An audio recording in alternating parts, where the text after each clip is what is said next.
June of 2014, a really hard time in my life. I just really felt like everything's falling apart.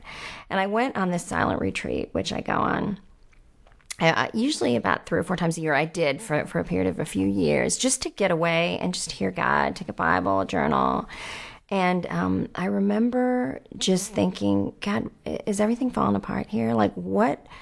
Just some fears probably of what if my health was going downhill really badly, and I thought I could end up in a wheelchair, and wasn't even sure if I'd be able to take care of the kids.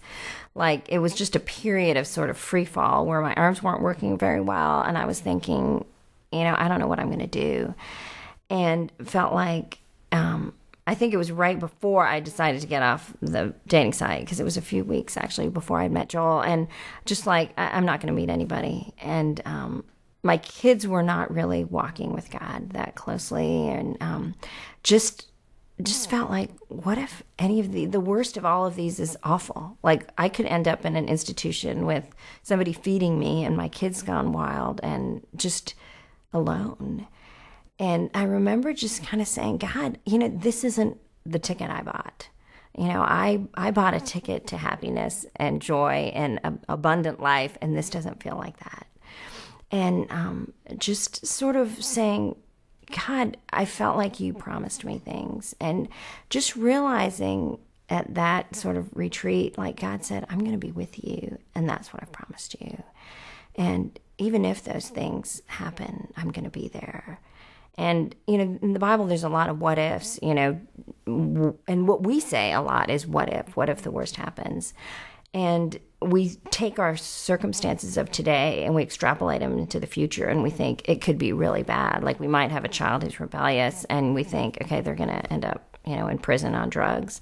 Maybe they will, but God is still even in the midst of that. But so I remember just sort of taking all these what ifs and just sort of really just opening my hands and giving them to the Lord and saying, okay, God. And this sense that God was like, okay, instead of what if, there's even if.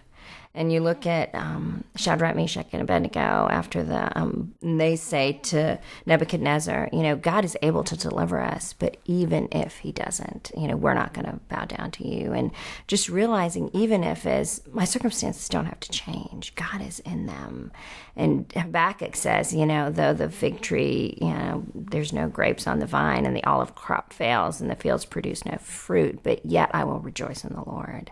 And it was this sense that, okay, it doesn't have to change. It can get worse, but God is there. So even if all of these things happen, God is going to be with me through it. And it was really this sort of